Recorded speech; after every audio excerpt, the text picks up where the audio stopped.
Welcome to Amplify, the personal brand entrepreneur show. Today on the show, Bob is speaking with Johnny Ball. So if you really want to be someone who is looked at as a leader, as someone who is in authority, then you must do some inner work as well as some practical work to make that happen and be willing to have the drive to build that level of confidence up for yourself. Because I think when it's real, when that confidence is authentic, then it's very hard to argue against. But when it's undeserved, and people will still go for that, but it often is perceived as being shallow or undeserved as well. So confidence is a really huge part of this. And one of the reasons for that is because people respond to confidence. Hi there and welcome back to Amplify, the personal brand entrepreneur show. My name's Bob Gentle, and every week I'm joined by incredible and inspiring people who share what makes their business work. If you're new to the show, take a second right now to subscribe in whatever player you use. And if you're listening on Apple Podcasts, make sure you check the new follow option on the top right of the page. Otherwise, Apple won't tell you there's new episodes. This is a new thing, so please check that out. Before I jump introducing this week's guest, I have a new thing. After nearly 200 of these interviews, I've learned a thing or two, and it turns out success leaves clues. And I want to offer the map to you. So head on over to amplifyme.agency/roadmap and grab your copy of my brand new personal brand business blueprint. Everything you need to start, scale, or just fix your expert business is yours for free as a gift from me. So let's get into it. This week, I'm delighted to welcome John Ball to the show. John, there's so much I want to ask you, but for those who maybe don't know who you are, why don't you start just by telling us a little bit about who you are, where you are, and the kind of work you do? I would love to, Bob. Well, firstly, thank you for inviting me onto the show. It's really great to be joining you. My name is John Ball, but most people call me Johnny, and people who have grown up in the 70s and 80s in the UK would probably know why that is. Figure number. That's exactly why. And so I just kind of got used to it and decided that Johnny sounds a lot friendlier anyway. I am a persuasive presentations coach, and I also help people get their persuasive podcast started as well. I'm working with people now on purpose-driven missions and goals to help their audiences in their specific and unique ways get their messages out there.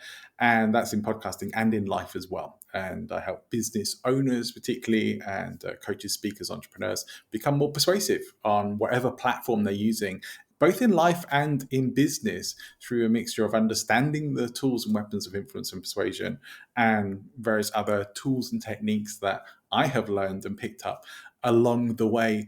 And I host a top podcast about public speaking, primarily about influence and persuasion tools. And so it covers a lot of public speaking and presentation stuff in there. I speak to psychologists, and I have some ex-cult members I've spoken to, political speech writers, negotiation skills experts, marketers, brand experts, all sorts of things that relate to influence and persuasion and all the stuff that people want to know about. I live in the city of Valencia in Spain, but I'm not from here. I was born in Manchester, as you can't tell from my accent because I lost it years and years ago, and mostly lived around the Greater London area for most of my life until I made the decision to up sticks and try living somewhere else. I'm still hearing cult members. It just reminded me when regularly people say, what did you want to do when you left school? And I always have struggled with that question. I mean, normal answer is pirate, space pirate, and gentleman adventurer. Nice. But actually, cult leader was on my list as well. I'd forgotten all about that. And if you knew me, I think this is why I'm quite keen to speak to you. If you knew me, I'm probably the least cult leadery person you could ever meet. But for some reason, it was always quite attractive to me. I could see you being quite good at that, actually, Bob. You have the kind of voice that makes people lean in. So that's a good sign of influence, and that's an important factor for being a cult leader. You speak slowly and clearly, and you have that breathy quality to your voice that is actually very influential and can have some powerful effects on people. I bet you get some comments from people about how much they like your voice from time to time, right? Well, actually, that's another funny thing is I'm no teenager, but my whole life nobody had ever mentioned my voice until I started the podcast. Mm-hmm. And for me, it was What do you mean by you like my voice? I spent most of my life being quite anxious and paranoid about my voice. And now apparently it's an asset. I'd never have considered that before, but you're absolutely right. Back to cult leaders. We're talking influence and persuasion. I think that's where we should start today. And cult leaders are probably a good example because they are influencing, and they're influencing heavily, but it's actually quite negative and it's manipulative. And I think that's a lot of people's anxiety when you start talking about influence and persuasion, that it's an abuse, it's taking advantage, it's playing people. And I think what it's important for people to recognize is that not everybody knows what they want. Not everybody can discriminate between what's good for them and what's bad for them. And so being able to confidently express your position and influence somebody to do the things that are good for them. And the truth is, if you're selling anything, it better be good for the people that you're selling it to. Because if it's not, you need to go and have a conversation with yourself like a cult leader. But let's assume what you're doing is good for the world. You should be able to confidently persuade people that they should take the actions that are good for them. And I say that just to kind of cut through all the manipulation and the negativity around stereotyping people who have these conversations. It's important to be able to state your case for good. And I think that's where we should start this conversation. I agree. And it's interesting. I had a chat recently with a professor of rhetoric, and rhetoric is one of the areas of influence and persuasion that I love discussing, and didn't really learn much about it until later in life. And I think lots of people don't encounter it now, unless you've had, in the UK particularly, unless you've had a private school education, where you probably have encountered rhetoric and a lot of the things that relate to it. Then you probably don't have much of a clue what it is or how it works, although you will have come into contact with some very clear examples of that, things like governmental three-word slogans and things like that.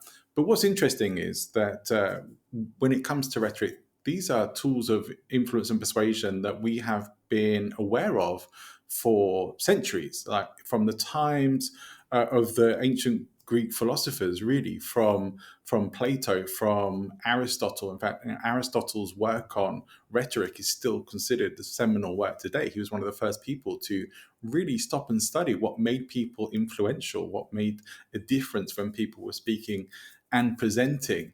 And things haven't actually changed all that much. But his goal with all of that was that you should learn these tools so that you would be able to speak truth to power, so that you would be able to share great messages with the world and put truth out into the world, not to manipulate, not to just work for your own needs, which often is what it ends up getting used for.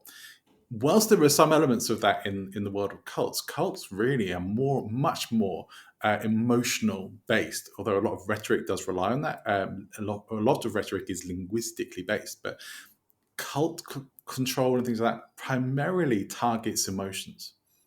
So I guess to make this practical, if we take the idea of influence and persuasion and we apply it to the average business owner, what are the touch points where they might consider how persuasive they're being? So, okay, we have public speaking and we have podcasts. Those are the two natural platforms that you and I instinctively go to. But for a lot of business owners, they are maybe a next step element. How can we maybe explore being more persuasive in our day-to-day transactions? So we're in a meeting, we're on a sales call, we're sort of handling a situation with a team member. What would be, I guess, core skills that we should look at building out? Well, definitely one thing we should be looking at for ourselves is to have more confidence in who we are and how we show up, because your charisma is an important factor in being more influential and persuasive.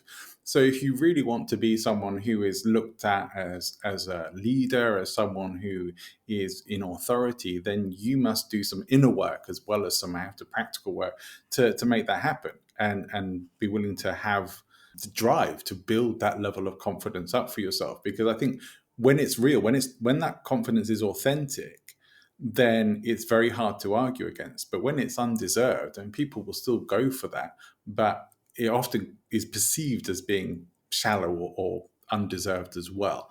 So confidence is a really huge part of this. And one of the reasons for that is because people respond to confidence. If you put it this way, if you think, well, what should an intelligent person do in a situation? Should they weigh up different sides of a matter and take time to think about it and go, well, I don't really know the answer yet, but I'm going to think about this and let's give it some energy, let's give it some thought. That seems like a really rational thing to do.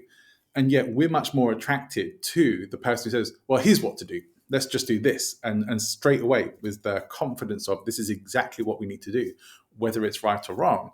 That is more appealing to us. We like it when people are definite about things. And we do tend to assume that the person who is confident has earned that authority to demonstrate their confidence, but that's not always the case. From what you're saying, and I think this is an important thing, that the inner work side of it is quite important. And influence and persuasion isn't something that you can hack. I think this is really what we're talking about. Influence that has depth, I think that requires personal growth. You need to grow into that depth. How does this correlate with things like NLP, which I see as people trying to hack confidence and authority? Yeah, there are different types of confidence ultimately, and there is a confidence that comes from experience, and then there's a confidence that is much more the attitude based confidence of being more gung ho and going for things and just saying yes to things and making things work, being on the fly, that kind of thing. There's different types of confidence, and so one you have to earn, one you have to build up over time, or you end up kind of faking it. Ultimately, that kind of confidence that you need to be confident as a business leader, for example, to be confident as a salesperson, even, you have to build that up. But some people can get away with faking it if they know the right things to do. So there's the thing of we need to understand that whilst we're sort of saying, of course, we want people to use the tools of influence and persuasion ethically, they can be hacked and they can be used for nefarious purposes. They can be used to con people, to trick people. So I don't think that's particularly what NLP is generally about. But the reality is the people who are going to do that, they already figure this stuff out. Generally, they are already out there with an intention to do those kinds of activities. So really what we need to do is arm everyone else to be able to utilize that to put good out into the world and also to recognize and combat the stuff that isn't. Here's a question then. We have a business owner who wants to level up. He wants to play a bigger game in the world. And he recognizes, or she recognizes, I need to present differently. I need to start doing podcast interviews. I need to start doing video content. I need to start doing public speaking. They've maybe written a book and then they've never managed to push beyond that because of the fear of all these things that they've never done before. They know they have to start doing them, but they feel like they're not ready yet. What can we do to start cultivating that confidence? Yes, that's my question. Okay. The first thing is, even when you don't feel confident, it doesn't mean you shouldn't start. So really, unless somebody has such a paralyzing, terrible fear of doing this stuff, you just can't let it be a reason not to take action and start doing it anyway. If I think about the first time I ever got up on a stage in front of a group of people to speak, I was pretty terrified. And probably a number of times after that, when I got up to speak, I was also pretty terrified. And what I was mostly terrified was, what would people say afterwards? What would people really think of me? And that is generally the fear. Like, people tend not to really be afraid of being on podcasts, being interviewed, public speaking. What they tend to be afraid of is looking like an idiot afterwards, or embarrassing themselves, or not showing themselves in their best light, or saying something, making mistakes and being a bit too perfectionist about things. That's what people tend to get hung up on. Is this going to damage me in the long run? Am I going to look like an idiot, or going to feel like an idiot for doing it? So that's really where people tend to get stuck here. And so it's that kind of thinking that gets people all up in their heads, thinking about everything that could go wrong or everything that they might not do right. And instead of just being present and relaxing and doing their best. And sometimes it does just take experience and practice to get to that level of being able to relax and put your best self forward and let go of the stuff that isn't perfect. Just be, okay, I might have said something a bit stupid there, or I might have not expressed myself as well as I want to. Can you do something about that? Great, if you can. And if you can't, move on. I think you kind of hit the nail on the head there, that the only way to get over fear is to move forward. And I think an analogy I've often used is an elastic band, that a comfort zone is much like an elastic band. They stretch. Mm. But what's interesting is you stretch an elastic band enough and it actually stays in its stretched position. It expands, essentially. Yeah. And comfort zones are a lot like that. So what are some common mistakes that you see people making when they're attempting to be more persuasive, but they perhaps aren't at the level of skill that they could be? They haven't put in the work, so to speak. It really depends on how they want to persuade. So if we're talking about sales persuasion, I think the big mistake that I see people making and will try and help people with is people go into this salesperson mode. Like, I am selling now, and suddenly I've gone into this sales mode. They feel it's sleazy. Their prospects feel it's sleazy, and people start getting turned off by it.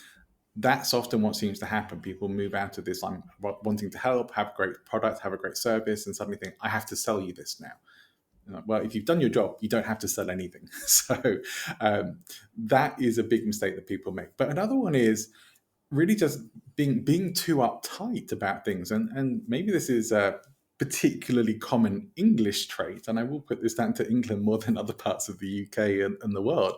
There's a tendency to be quite emotionally uptight. Okay, maybe it's a sweeping generalization, but it is there. And it will stop people from expressing themselves fully, from really going to some emotional places, thinking everything has to be super professional or that we have to be kind of clipped in our answers, rather than actually engaging and having a warm, friendly conversation, even if it is about professional topics. So this idea that business and personal is separate is kind of antiquated, and I think people get hung up on that, have to project the professional image all the time, have to live up to this image that you may have created about who you need to be in life or business. And that, for starters, may not be very authentic to who you truly are. And a lot of people get trapped in this idea of who they think they need to be rather than who they are. I think as I've been in business, something, and you just made this conscious for me really, is I've worked with people at every level of business, from people who are fresh in the door, 19-year-olds, all the way through to multi-million-dollar business owners. And what's interesting is that the further up the hierarchy they go, or the more successful personally they become, the more casual they are. And that's pretty universal. And so anybody who's looking at, well, how could I perhaps come across as more authentic and persuasive? Chill out is probably one of the key elements there.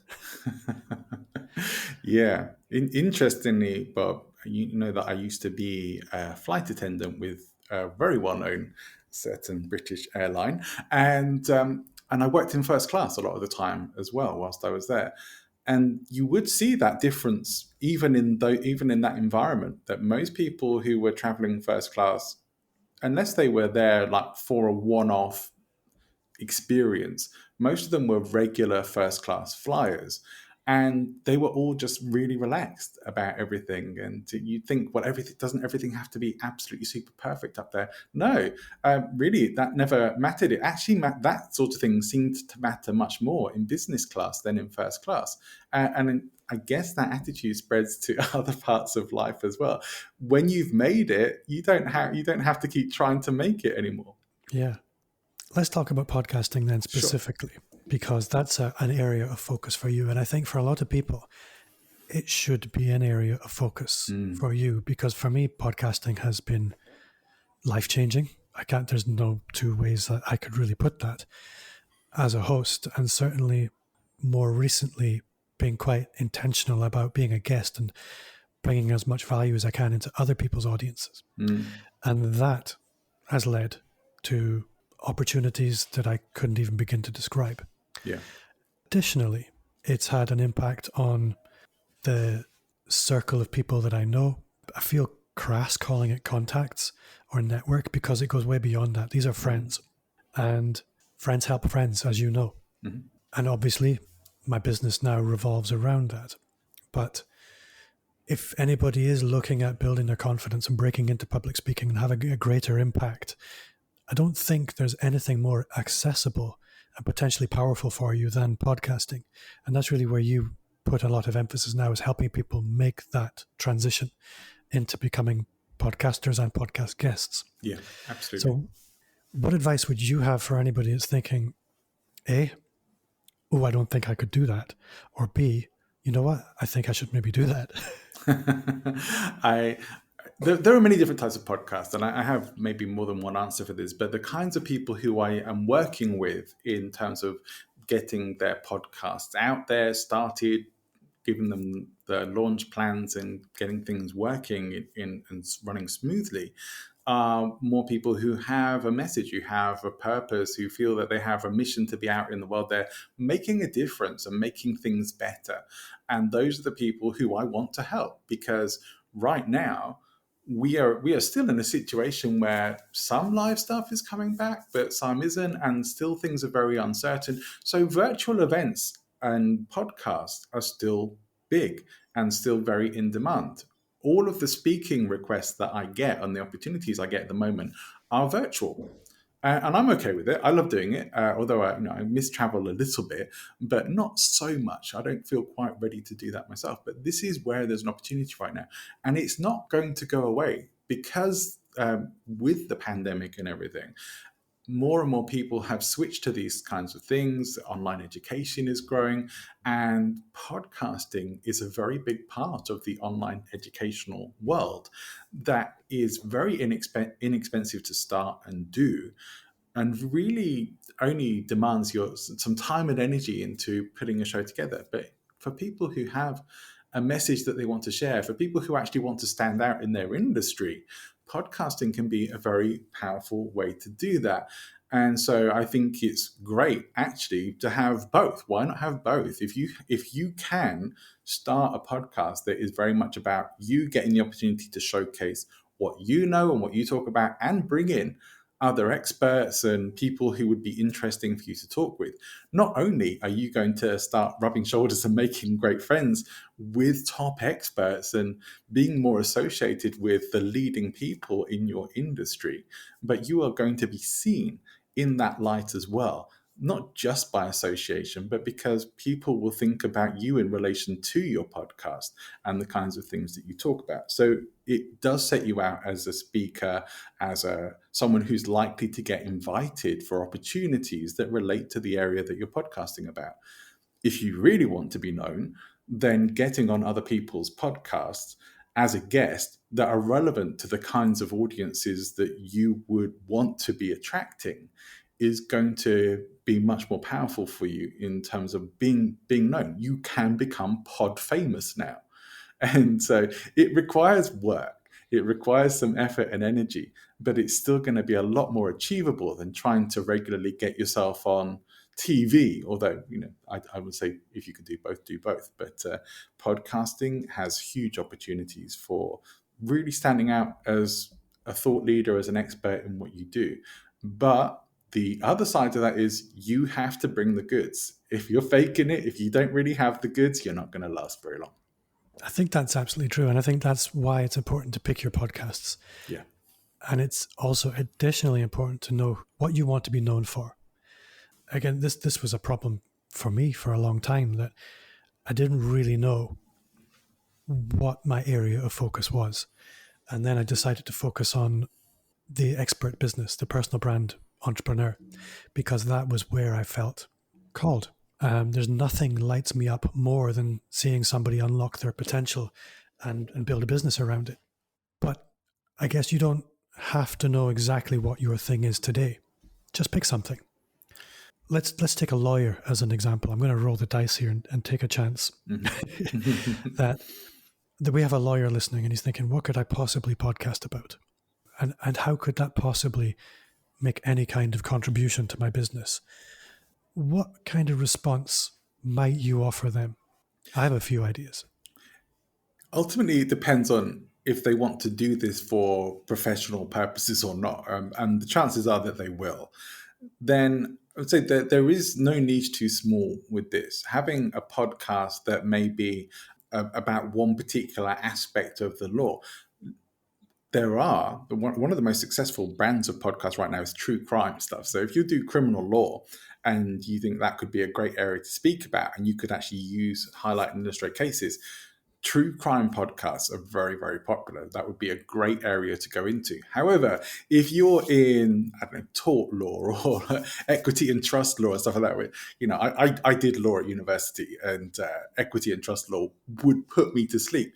If you can make that interesting and talk about it in a way that is going to be really helpful, there will be people who will tune into your show. Some of them may be lawyers, law students, and the likes, but some of them will be people who maybe potentially going to have episodes that's like, well, here's what to do if you're in this kind of situation, or here's some of the legal options for these kinds of things, and let's take a look at remedies in this kind of situation, or maybe even have some consultation kind of based episodes. So, well, I'll give you a consultation for free for 20 minutes, but we're going to turn it into a podcast. That's the price.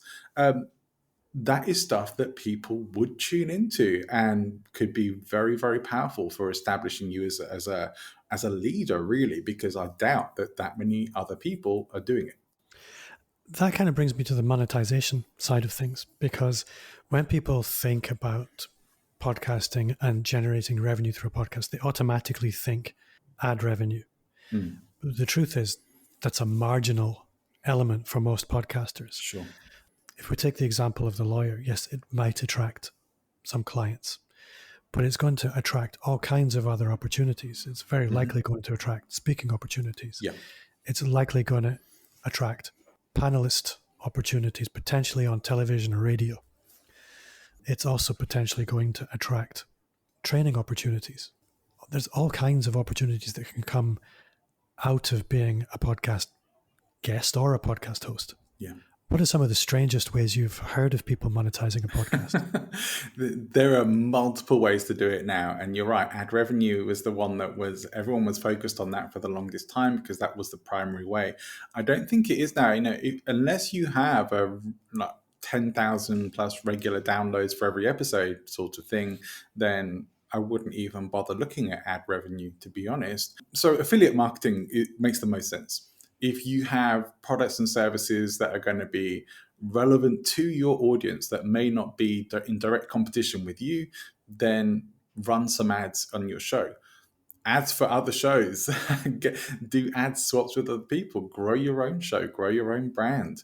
Those are probably some of the best ways right now to be looking at making money. But yeah, in getting people into your own products and services, having your own book or your course or program, those can be great ways to get some income. One of the biggest ways that people are making money with smaller podcasts that don't have those necessarily hundreds and thousands of downloads for every episode is selling their own courses and programs.